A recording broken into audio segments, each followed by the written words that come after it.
We don't want to even do that because we don't want to, some of stone cold murderers, we don't have the confidence. Even though they're not coming back very easily, we don't have the confidence. We put them in jails. But these service members are following in a great and storied military tradition, from protecting frontier communities to chasing outlaws and bandits in the Wild West. And our history is filled with military heroes who took on all enemies, foreign and domestic. You know that phrase very well. That's what the oath says, foreign and domestic. Well, we also have domestic. George Washington, Abraham Lincoln, Grover Cleveland, George Bush, and others all used the armed forces to keep domestic order and peace. Many of our leaders used the military to keep peace. Now they like to say, oh, you're not allowed to use the military. And you know what the people say? The people in those cities where they're being raped and shot and beat up, you know what they say? We love the military. You ever see where they interview the people on the street? I've never seen somebody say they don't, unless they're radical and paid off, because a lot of these insurrectionists are paid by, whether it's Soros or other people, but they're paid by the radical left. So today I want to thank every service member from general to private who has bravely helped us secure the nation's capital and make America safe for the American people. It's amazing. The whole world is watching. Everybody in the White House, they come up to me, young women, sir, thank you. I know immediately what they're thanking. They don't have to say it.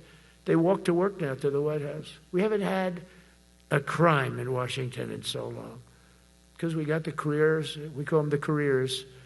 We got these lunatics out, and they'll never be any good. You know, I hate to tell this to the liberal media. You could spend time with them. You could do whatever you want. You could send them to the finer schools, which they couldn't get into anyway, mentally. They couldn't get in, but no matter what you do, they'll never be good. They're bad. They're career criminals. I don't know, maybe they were born that way. Some people don't like me to say that, but maybe they were. Certainly some were. Together with the leaders here today, we're also restoring a needed focus on defeating threats in the Western Hemisphere. Throughout this region, cartel terrorists have been allowed to wage a relentless campaign of death and destruction on our country, all because we had weak leadership on top. And we did a great job with it first term, but this is something else what we're doing now. We're taking it to the next level, probably next level times 3. But we had COVID come up, and we had to take care of that. We did a great job with COVID. We had the therapeutics. It's just Regeneron, so many things we did for COVID, but we had to focus on that, and every other country in the world was being decimated by COVID. So we had to change gear a little bit to take care of that. But under our leadership, the military is now the knife's edge in combating this sinister enemy. We have to put the traffickers and cartels on notice, and we've done that. And we put them, a lot of them, we've called them a terrorist organization, which is actually a big thing to do. Nobody's done it, but I've done it with a lot of them. It gives you a tremendous advantage. If you try to poison our people, we will blow you out of existence, because that's the only language they really understand. That's why you don't see any more boats on the ocean. You don't see any boats. Around Venezuela, there's nothing. As president, I will never hesitate to defend our people from threats of violence, from the horrible plague that's taking place from within. The Iran nuclear power, the Iran, all of the great power that we thought existed, we blew it out to kingdom. We took advantage of it, and we just really took advantage of it, and it was a beautiful thing to see, and that's what military power can achieve. That's why I chose Raising Cane. He's fantastic, by the way. I hope you all agree. If anybody disagrees, could I please have your hand? Who disappears at Raising Cane is no good? Just raise your hand. I don't see any hands raised. All right. That means you're okay. That means that he's okay now, but I saw his results. You know, he took out ISIS. I was told it was going to take 4 years. It took 4 weeks. I went to see him, and he took him out in 4 weeks, knocked him out, knocked him to hell. And I was told by military people it was going to take 4 to 5 years to do it. And I don't even know if we'll have it then, sir. These were the Washington generals. I call them the television generals. But Raisin Cain did it in 4 weeks, took out 100% of the ISIS caliphate. As a result of these actions and many others since my inauguration, we're witnessing the triumphant return of peace through strength. We have great peace through strength. America is respected again as a country. We were not respected with Biden. They looked at him falling downstairs every day. Every day the guy's falling downstairs. He said, it's not our president. We can't have it. I'm very careful, when I walk downstairs like I'm on stairs, like these stairs. I walk very slowly. Nobody has to set a record. Just try not to fall, because it doesn't work out well. A few of our presidents have fallen, and it became a part of their legacy. We don't want that. You walk nice and easy. You don't have to set any record. Be cool. Be cool when you walk down, but don't pop down the stairs. So one thing with Obama, I had zero respect for him as a president, but he would bop down those stairs. I've never said, da-da-da-da-da-da, pop, pop, pop. He'd go down the stairs, wouldn't hold on. I said, it's great. I don't want to do it. I guess I could do it. But eventually, bad things are going to happen, and it only takes once. But he did a lousy job as president. A year ago, we were a dead country. We were dead. This country was going to hell. We were dead in every way, from immigration to military. We didn't have the weapons. We were given everything to Ukraine. We had nothing. And by the way, I have to tell you, now, as you know, I went over and I met with NATO, and NATO raised from 2 to 5, which everyone said 5% of GDP. Millions and now trillions of dollars are pouring in. They didn't pay the 2% because they know we were there to pay it. And now they paid the 5%. That's trillions of dollars. And we're not spending any money on that war, not 10 cents. We sell our equipment to NATO. NATO pays us for the equipment, and they give it to Ukraine or whoever they give it to. But they can keep it, but we're not involved. We have no money going out. Biden gave $350 billion. Not sustainable. $350 billion. And we have a war that should have never started. But we're not doing that anymore. So I just want you to know we're selling equipment. Our people are buying equipment. They are buying the equipment at full price, a fair price.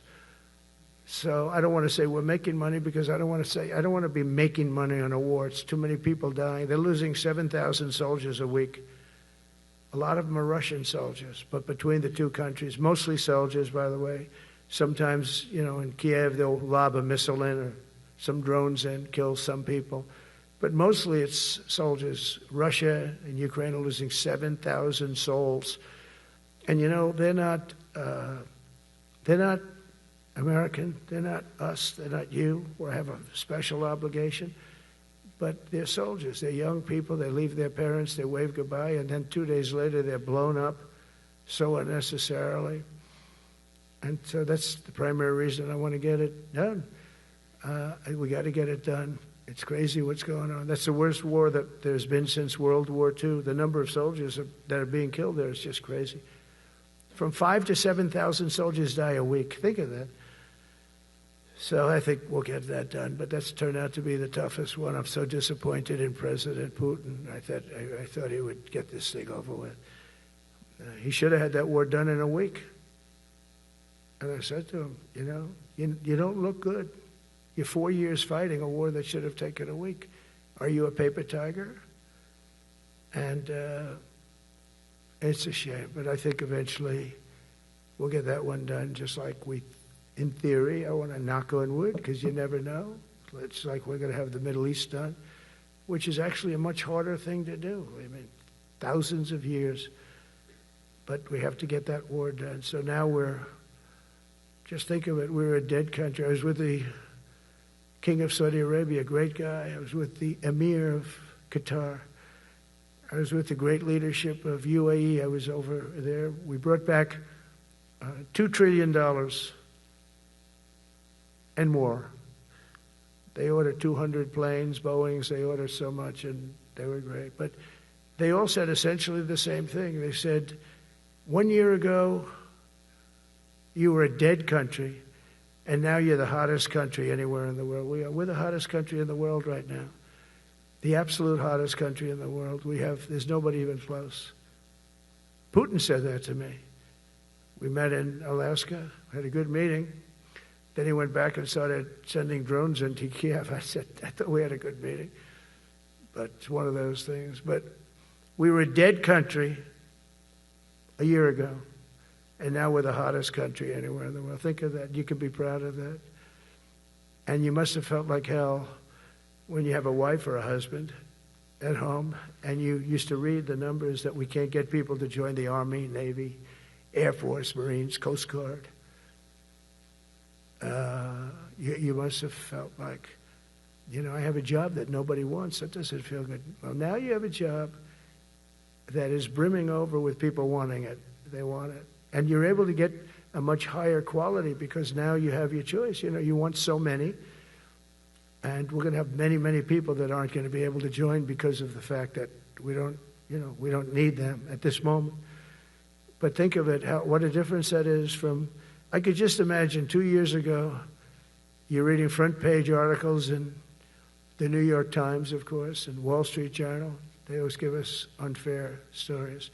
But they played it so big. They were playing it so big. Nobody wants to join the Army, the Marines, the Air Force. They don't want to join. They don't want to join the Coast Guard at all. Nobody wants to join. Nobody wants to join our police forces. Our police forces also. It's almost went hand in hand. And I used to say, boy, I'm speaking in front of the military today, and it's embarrassing because I'm speaking in front of people who have a job that other people don't want, but now you have a job that everybody wants. So I think that has to make you feel good. It's one of the reasons I love being here today, because I wanted to say that. I have to say that. Everybody wants to be in the Army, the Navy, the Air Force, the Marines. If you think the Coast Guard and Space Force, our beautiful Space Force, it's a whole different world. And now they're signing up, by the way, seriously big numbers for the police. Dangerous job, isn't it? Huh? Fire department. But that's the paving the way for progress once thought almost impossible. I mean, a year ago, you wouldn't have thought that was possible. A year ago, they were talking about making the military smaller because they can't get the people to join. We're thinking about making it larger because we have so many people. And it's nice to be able to cut people because of merit that aren't really qualified for any reason, a physical reason, a mental reason. You don't have to take them anymore because you have the pick of the litter. And they all want to be with you. They all want your job. They want to be with you. They want to work with you. They'll even take your job, Got to be a little bit sharp. You got to watch it. But everybody wants to be doing what you're doing now. What a difference. When I speak to you, and I can say that as opposed to a couple of years ago when I was talking to rooms where they were desperate to get people and they couldn't get them. What a difference a presidential election can make. That's all it is. It's just a presidential election. Yesterday at the White House, we put forward a plan for peace in Gaza. We announced it, and we're going to create something that was my idea, but unfortunately I got drafted. It's going to be called the Board of Peace, and it's going to reign over that territory, and we're going to get that done. And they asked if I'd be the chairman of the Board of Peace. I wasn't counting on that. I had the idea for the Board of Peace. But I said yes, and I guess because of that, every leader, everybody wants to be on the Board of Peace. And we're going to watch over that very volatile part of the world and keep it non-volatile so you don't have to get involved. We want to save you for other things or save you for nothing from that standpoint. We don't want you fighting wars, but if you have to, you're the most lethal fighting force in the world. And I would say that even 2-3 years ago, but now I say it with great enthusiasm. It's so true. And we're striving tirelessly to end the terrible war in Ukraine. And as you know, we're also working hard to get the allies to share more of the burden of our defense. Much of that has really already taken place. But all NATO members have committed to the increase that I talked about. Think of that. That was unthinkable. It used to be 1%, then we got it up to 2% in my last term. And they did not like it. And now I got it to 5%, and I get along great with all of them. In fact, they call me the president of NATO. I said, I don't think so. but they're great. They're great people, and they're spending a lot of money, and a lot of money that they should have been spending in the past. But I think Putin was a wake-up call for them, really. We're now selling large quantities of American-made weapons to NATO, and we're getting really fair pricing. We're making a lot of money. It's my hope that from Europe to Asia to the Middle East, our allies will make similar commitments to increase their military capabilities. And this will greatly strengthen our alliances, and also it will make war far less likely. You know, if you're a strong presence like we are such a strong presence now. And I go around bragging about that. I said, we have the strongest military anywhere in the world. I say it. You never heard Biden say that. You never heard him say anything. But you never heard him say, did you ever hear him say, we have the strongest military? He doesn't say that. I say it. We have the strongest military anywhere in the world. We have great leadership. And I'll tell you, Pete and General Kane, all of the people that I've met that have been lifted up in rank. And we got many of them out of here, too. I'll be honest with you. Didn't like doing it, but we got many of you out of here because we weren't satisfied. We know everything about everybody. It'll also help the United States rapidly rebuild our defense industrial base. Each of you can play an important part in getting allies to do their part. So to that end, Secretary Hegseth will soon be announcing major reforms to streamline military acquisitions and expedite foreign military sales. We have tremendous numbers of countries that want to buy our equipment, and, you know, in many cases it takes too long. They're backlogged. We're backlogged on all the equipment, which is something that's new to us a little bit. And I told those companies, you better get your ass going, because we're selling you a lot of equipment. We're getting countries to buy your equipment. You got to produce the equipment. Some of the countries, I'm not going to mention, but some of the countries are buying a lot. And that's a good thing. They're on our side 95%. I'll never say 100% because they can always turn, right? You know about that. But they're on our side.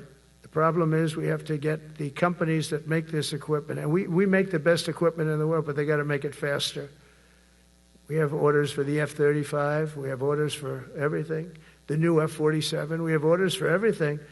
They got to make it faster, a lot faster. Ammunition they have to make faster.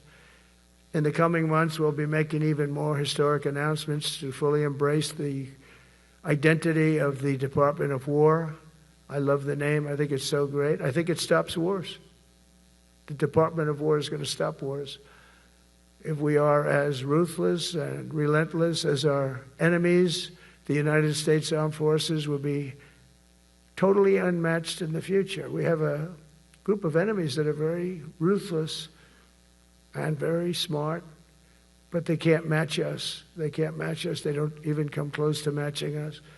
Again, you know, it's very important for me to say we are the greatest military in the world, but we make the best equipment in the world. I watched our anti-missile missiles. I watched our Patriots just knock things out like a needle hitting another needle on the stage. There's a needle up there, and you send another needle up, and it hits it every time.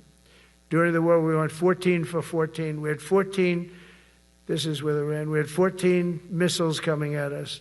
All 14 were knocked out of the sky, every one of them. We make the best equipment. From Sparta to Rome, to the British Empire, to the United States of America, history has shown that military supremacy has never been simply a matter of money or manpower. At the end of the day, it is the culture, spirit of our military that truly sets us apart from any other nation. Our ultimate strength will always come from the fierce people, and those brilliant people with such pride, and the unbending will and the traditions of excellence that have made us the most unstoppable force ever to walk the face of the earth. And that's what we are. Remember, we never want to use it, but we have the most powerful nuclear capability, and I call it nuclear deterrent of any other country. Nobody close. The men and women in this room inherit the legacy built and won by Washington and Jackson, Grant and Pershing, Eisenhower and Patton, Nimitz and